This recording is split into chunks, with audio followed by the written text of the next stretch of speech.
Tervetuloa mukaan katsomaan sähkömoottorin huolto- ja roottorin vaihtovideota.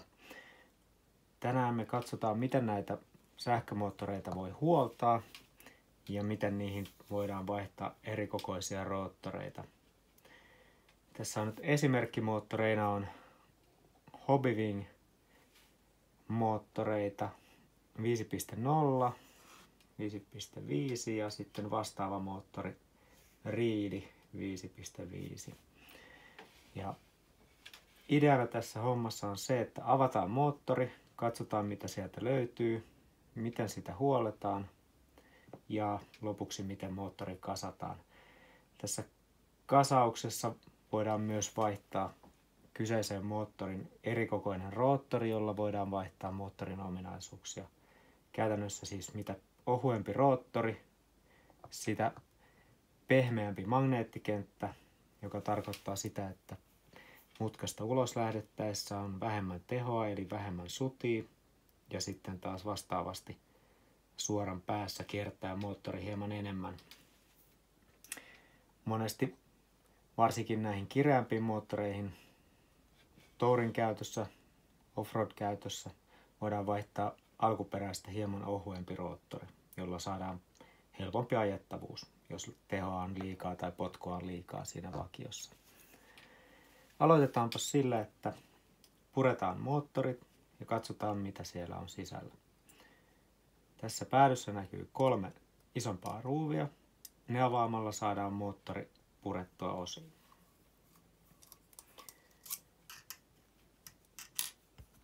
Pääsääntöisesti nämä ovat 2 millin avaimella aukeavia.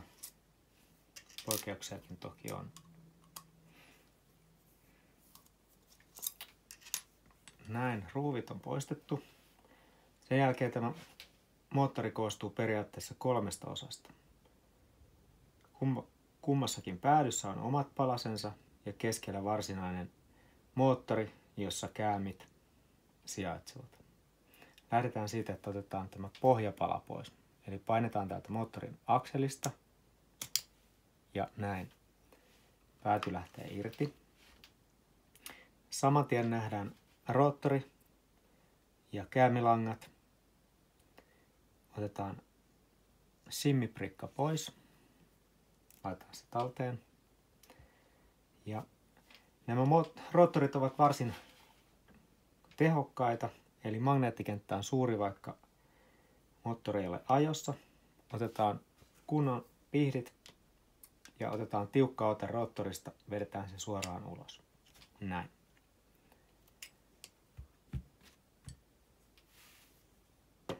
Ja tämä roottori on varsin kova magneettinen. Sitä voidaan todentaa vaikka tällä tavalla. Ottaa tiukasti kiinni ja lähtee kaikki ruuvit ja muut mukaan tietysti, jos niitä lähettyvillä on. Laitetaan se odottamaan tuohon sivuun. Sitten saadaan vielä tämä toinen pääty pois. Varovasti tässä Hobbywingin mallissa joutuu ottamaan sen hieman ulos ja sitten kääntämään, koska nämä juotoskorvakkeet ja moottorin päädyn reuna tulevat tällä tavalla pois. Täällä näkyy siis moottorin sydän, käämilangat ja vastaavasti toisella puolella johtojen kolvauspaikat, josta sitten menee liitokset tänne itse käämilangoille. Laitetaan se tuohon odottamaan. Täällä pinjonin päädyssä ei varsinaisesti ole muuta kuin laakeri,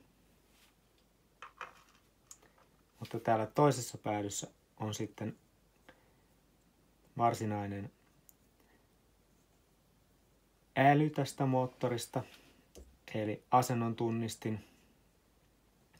Ja tätä kääntämällä voidaan sitten säätää tämän moottorin ennakkoa, jolloin tämän tunnistimen asento muuttuu suhteessa näihin käämipakkoihin. Silloin puhutaan ennakosta.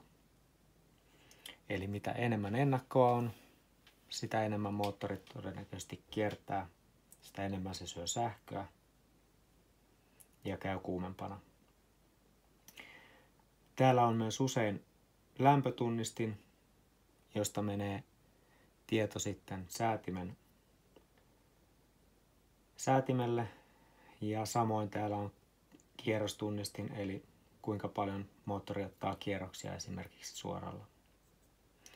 Ja tässä näkyy tuo asteikko tuolla ennakolla. Tämä on lähinnä hyvä pitää puhtaana, samoin pinjonin pääty. Otetaan kaikki pölyt, roskat pois. Ja sitten oikeastaan ainoa semmoinen huolto, mitä näille tehdään, niin laitetaan hyvää laadukasta öljyä, pieni tippa laakerin reunalle, molempiin päätyihin.